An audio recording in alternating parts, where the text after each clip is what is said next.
குடும்பம்னா எப்படி இருக்கும்?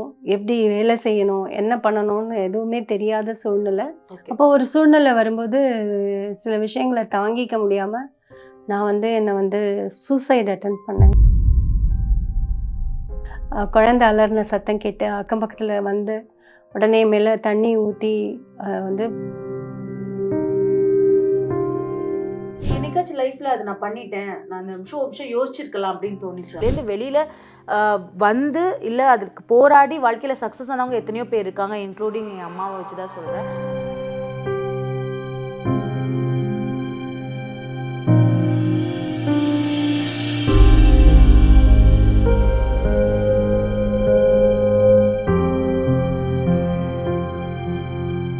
Hi all, welcome to Divya snazzy Tamizhachi channel. நம்ம ஸ்நாசி தமிழச்சி சேனலில் நிறைய விஷயங்கள் பற்றி நம்ம பேசியிருக்கோம். ஏன் கோவில் பற்றி பேசியிருக்கோம், லைஃப் vlogs பற்றி பேசியிருக்கோம், ஃபேஷன் பற்றி பேசியிருக்கோம், குக்கிங் பற்றி பேசியிருக்கோம், ட்ராவல்ஸ் பற்றி பேசியிருக்கோம். ஆனால் இன்றைக்கி நான் பேச போகிற டாபிக் இது வரைக்கும் நான் யார்கிட்டையுமே ஓப்பன் அப் பண்ணாத ஒரு டாபிக். ஆனால் இப்போ பேசணுன்ற ஒரு சூழ்நிலை இருக்கிற டாபிக்குங்க. இப்போது ரீசெண்டாக இந்தியாவில் கருத்து பதிவு எடுத்து பார்க்கும்போது 12.4% சூசைட் பதிவாயிருக்குங்க. நீங்கள் முன்னாடி எடுத்துக்கோங்களேன், சூசைட்லாம் எதனால பண்ணிக்கிட்டாங்க? எக்ஸாமில் ஃபெயில் ஆனா, இல்லை ஏதாவது ஒரு திருட்டு விஷயத்தில் மாட்டிக்கிட்டா, இல்லை நினச்ச காலேஜில் சீட்டு கிடைக்கல, ரேகிங்கு, இந்த மாதிரி நிறைய விஷயங்களுக்காக சூசைட் பண்ணி நம்ம பார்த்துருக்கோம். இப்போயும் 2025 ரீசெண்டாக நம்ம ஒரு டவுரினால ஒரு பொண்ணு சூசைட் பண்ணிக்கிட்டாரு தானே, அதை பற்றி பார்த்தோம்.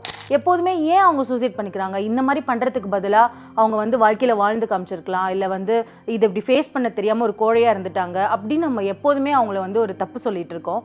ஆனால் அவங்க இடத்துலேருந்து பார்க்கும்போது தான் ஏன் அவங்க அந்த முடிவுக்கு போனாங்கன்றது நம்மளுக்கு தெரிய வரும். ஸோ இந்த விஷயத்தை நம்ம பேசுறதோட அந்த சூழ்நிலைக்கு தள்ளப்பட்டவங்க, அந்த நிலைமையில இருந்து காப்பாற்றப்பட்டு வெளியில் வந்தவங்க அதை பற்றி பேசினா எப்படி இருக்கும்? அப்படிப்பட்ட ஒருத்தவங்களை தாங்க நம்ம இன்னைக்கு மீட் பண்ண போகிறோம். வாமா. அம்மா, இப்போ ரீசெண்டாக ரித்தனியா விஷயத்த நீயும் கேள்விப்பட்டிருப்ப. நீ வீட்டில் சொல்லிகிட்டே இருந்த, என் மனசு அது கேட்டதுலேருந்து மனசே சரியில்லை அப்படின்னு. நீ என்ன பெர்ஸ்பெக்டிவ்ல அதை பார்க்குற? 1980 என்னுடைய கேஸ்ன்னு சொல்லலாம். அந்த அளவுக்கு ரிச்சு அந்த மாதிரி 500 செவரன்ஸோட இது அதெல்லாம் கிடையாது. குடும்பம்னா எப்படி இருக்கும்? எப்படி வேலை செய்யணும்? என்ன பண்ணணும்னு எதுவுமே தெரியாத சூழ்நிலை. பேரண்ட்ஸோட கம்பல்ஷனுக்காக இந்த மேரேஜ் எனக்கு நடந்தது. கஷ்டமாக இருந்தது. எனக்கு குடும்பம்னா இப்படி தான் சண்டை போட்டுப்பாங்க, லிக்வர்னா இப்படி தான் ஸ்மெல்லு வரும், இந்த மாதிரி தான் இருக்கும் சில விஷயங்கள். இதெல்லாம் எனக்கு தெரியாது. இப்போ நிஜமாவே நம்ம தப்பு பண்ணிட்டாமோ அப்படின்னு எங்கள் அப்பா அம்மா ஃபீல் பண்ணாங்க நிஜமாவே. அதனால சில விஷயங்களை அவங்கள்ட்டேருந்து நிறைய மறைச்சிட்டேன். ஸோ இதெல்லாம் நீ எதிர்பார்க்காத ஒரு விஷயம். நீ எப்படின்னா ஒரு பேம்பர்ட் சைல்டு, ஒரே பொண்ணு, நல்லா செல்லமா வளர்த்துருப்பாங்க. நீ அப்படி போகும்போது நீ நிறைய ஃபேஸ் பண்ணது உங்க அப்பா அம்மா கிட்ட சொல்ல முடியாம இருந்ததுக்கு ரீசன் நீங்க அவங்க மேல வச்சிருந்த ஒரு மரியாதை, ஒரு டிஸ்டன்ஸ் இருந்தது. அதனால தான் அந்த டிஸ்டன்ஸ் நீ எனக்கோ சுபாஷினிக்கோ கொடுக்கல. அப்போ ஒரு சூழ்நிலை வரும்போது சில விஷயங்களை தாங்கிக்க முடியாம நான் என்ன சூசைட் அட்டெம்ப்ட் பண்ணேன். என்னை நானே எரிச்சுக்கணும் அப்படின்னு. அதோட என்னுடைய குழந்தையும் விட்டுட்டு போகக்கூடாது, அவளையும் நம்ம கூட்டிகிட்டு போயிடணும். ஏன்னா நான் படுற கஷ்டம் என்னோட குழந்தை படக்கூடாதுன்னு சொல்லி அவ மேலேயும் கெரசின் ஊற்றி, என் மேலேயும் கெரசின் ஊற்றி பற்ற வச்சுட்டேன். ஆனால் அந்த ஸ்மெல்லு கேட்டு, குழந்தை அலறின சத்தம் கேட்டு அக்கம் பக்கத்தில் வந்து உடனே மேலே தண்ணி ஊற்றி பெருசாகாமல் பண்ணிட்டாங்க. பட் எங்கள் அப்பா அம்மாவுக்கு விஷயம் போய் சைக்காட்டிஸ்ட்டை கொண்டு போய் இது பண்ண போது தான் நான் இவ்வளோ கஷ்டங்கள் வச்சுருக்கேன் மனசில், இவ்வளோ கஷ்டம் இது பண்ணியிருக்கேன் அப்படிங்கிறது அவங்களுக்கு தெரிஞ்சுது. கொஞ்சம் கொஞ்சமாக அவங்க என்ன பண்ண ஆரம்பித்தாங்க, ட்ரீட்மெண்ட் ஆரம்பிச்சிது, கவுன்சிலிங்ஸ் நிறையா போச்சு. என்னைக்காச்சும் லைஃப்பில் அதை நான் பண்ணிட்டேன், நான் அந்த நிமிஷம் யோசிச்சிருக்கலாம் அப்படின்னு தோணுச்சா? ஆமாம், குழந்தைய பார்க்கும்போது எனக்கு என் பெரிய பொண்ணை பார்க்கும்போதெல்லாம் ஒரு குற்ற உணர்வாகவே இருக்கும். அதுக்கப்புறம் என்ன பண்ணேன், கொஞ்சம் கொஞ்சமாக அந்த கவுன்சிலிங்கு கொஞ்சம் கொஞ்சமாக என்ன பண்ணுச்சுன்னா கொஞ்சம் திடப்படுத்துச்சுன்னு சொல்லலாம் மென்டலாக. ஏன் நம்ம படிப்பை கண்டினியூ பண்ணக்கூடாது அப்படின்னு சொல்லிட்டு என்னோட விட்ட படிப்பை கண்டினியூ பண்ணேன். நான் பட்ட கஷ்டம் என் குழந்தைங்க படக்கூடாதுங்கிறதுக்காக எந்த இதுலேயும் எந்த சூழ்நிலையிலையும் அவங்கள படிக்க வைக்கணும் அப்படின்னு சொல்லிட்டு பெரியவளை எம்ஏ எம்ஃபில் அவள் பிஹெச்டி அளவுக்கு அவளை கொண்டு வந்தேன். என்னோட சின்ன பொண்ணையும் இன்ஜினியரிங், அவளுக்கு அந்த இன்ஜினியரிங்கில் இஷ்டம் இல்லை, ஆனால் எனக்காக படித்தா அவள்.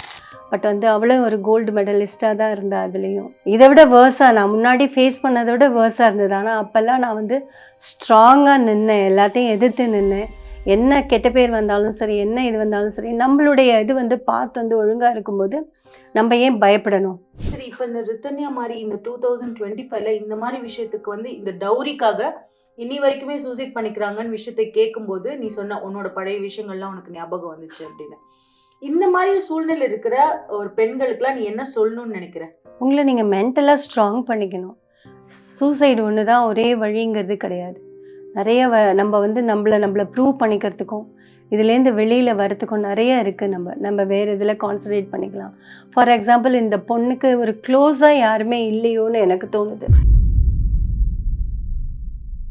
எனக்கும் விக்ரமுக்கும் இருக்கிற சில விஷயங்களை எப்படிமா நான் வந்து பேசி தீர்த்துக்கணும், இந்த மாதிரி உங்ககிட்ட நிறைய விஷயங்கள் நான் வந்து ஐடியா கேட்டிருக்கேன். அது எதனால அப்படின்னா உனக்கும் எனக்கும் இருக்கிற ஒரு ஃப்ரெண்ட்லினஸ்னால தான். நான் வந்து உங்ககிட்ட ஐயோ இந்த விஷயத்தை பற்றி பேசக்கூடாது, ஈவன் நான் வந்து செக்ஸ் லைஃப்பை பற்றியுமே சொல்கிறேனே, ஒரு அம்மான்றவங்க ஒரு மரியாதை அதெல்லாம் தாண்டியும் அந்தந்த வயசுக்கு வரும்போது ஒரு நல்ல ஃப்ரெண்டாகவும் இருக்கணும்.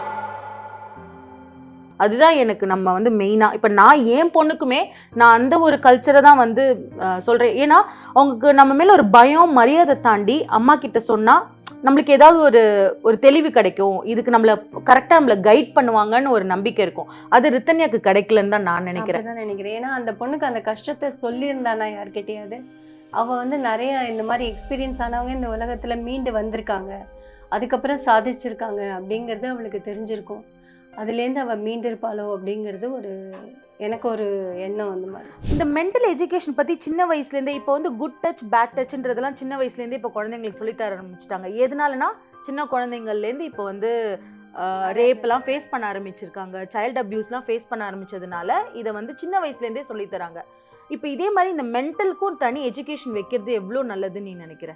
இது ரொம்ப அவசியமான ஒன்று. எந்த சூழ்நிலையிலையும் அந்த முடிவுக்கு போகாமல், சூசைட் அப்படிங்கிற அந்த எட்ஜுக்கு போகாமல் அதுலேருந்து எப்படி மீண்டு அதை ஃபேஸ் பண்ணலாம், அந்த சுச்சுவேஷனை ஃபேஸ் பண்ணலாங்கிறது நிச்சயமாக ஒவ்வொருத்தருக்கும் தெரிஞ்சிருக்கணும், ஒருத்தரும் கற்றுக்கணும். எப்படி ஒரு மாரல் எஜுகேஷன், ஒரு மாரல் ஆஃப் த லைஃப் வந்து நம்மளுக்கு ஒரு லெசனாக சொல்லித்தராங்களோ, ஒரு மென்டல் ஸ்ட்ரென்த்து, ஒரு விஷயத்தை எப்படி ஃபேஸ் பண்ணணுன்ற விஷயத்தையும் சின்ன வயசுலேருந்தே சொல்லிக் கொடுக்கணுன்றது என்னோட ஒரு ஸ்ட்ராங்கான பாயிண்ட்டாக இந்த இடத்துல இருக்குது.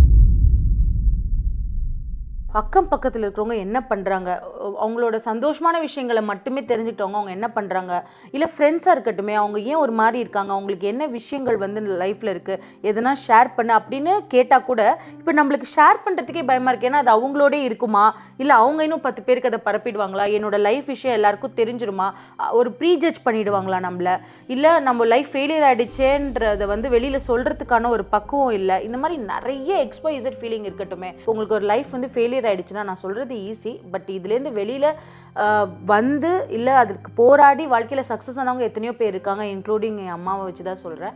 ஸோ இதை தாண்டி நிறையா ஒரு நல்ல விஷயங்களும் உங்கள் லைஃப்பில் இருக்குது. அது இன்னொரு மேரேஜாக இருக்கணும்னு அவசியம் இல்லை, உங்களுக்கு பிடிச்ச படிப்பாக இருக்கலாம், இல்லை வாழ்க்கையில் நீங்கள் வந்து சாதிக்கிற ஒரு நல்ல ஒரு வேலையோ, இல்லை ஒரு பிஸ்னஸ் பண்ணலாம், ஒரு நல்ல பிஸ்னஸ் மேக்னெட் ஆகலாம், என்ன வேணாலும் நீங்கள் அது பண்ணலாம், அது என்னவா சக்ஸஸாக வேணாலும் இருக்கலாம்.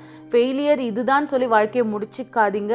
இது என்னோட ஃப்ரெண்ட்லி ரெக்வெஸ்ட்டாக நீங்கள் எடுத்துக்கோங்க. எதுவுமே ஃபெயிலியர் கிடையாது, எல்லாத்தையுமே பாசிட்டிவாக எடுத்துக்கோங்க. அதர் பாத்துன்னு ஒன்று இருக்குது, அதில் வந்து நீங்கள் கான்சன்ட்ரேட் பண்ணி அதில் நீங்கள் சாதிச்சிங்கன்னா கண்டிப்பாக நீங்கள் வந்து நல்லபடியாகவே நிறைய உலகத்துக்கு வந்து உபயோகமாக இருக்கலாம். நீங்கள் இத்தனையோ வெல்ஃபேர் மெஷர்ஸ் நீங்கள் பண்ணலாம், நான் சமுதாயத்துக்கு பண்ணலாம், உங்களுக்கு பண்ணலாம், இல்லை உங்கள் சுற்றி உள்ளவங்களுக்கு பண்ணலாம், உங்கள் கேரியரை பார்க்கலாம்.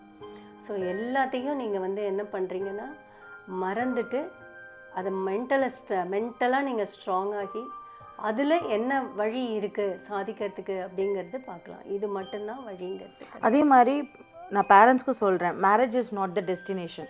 மேரேஜ் ஒருத்தவங்களுக்கு நீங்கள் பண்ணி கொடுக்குறீங்கன்னா, ஒரு பொண்ணை ஒருத்தருக்கு கல்யாணம் பண்ணி கொடுக்குறீங்களா, அவங்களுக்கு அந்த மேரேஜில் இஷ்டம் இருக்கா, அந்த பொண்ணுக்கு இப்போ கல்யாணம் பண்ணிக்கிறதுக்கு முதல்ல ஓகேவா இருக்கா, படித்து முடிச்சோன்னே கல்யாணம் பண்ணணும், என் கடமையை முடிக்கணும், அந்த மாதிரி நீங்கள் தள்ளாதீங்க.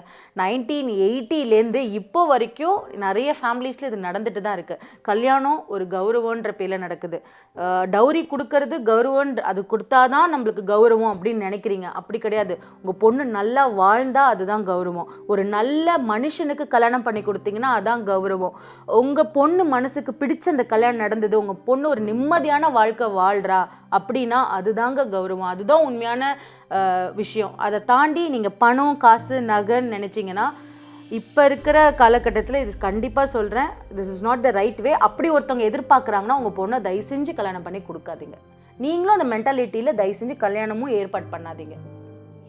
அம்புலியாரோ உறங்காம புலம்பாத பட்டதெல்லாம் தீரும்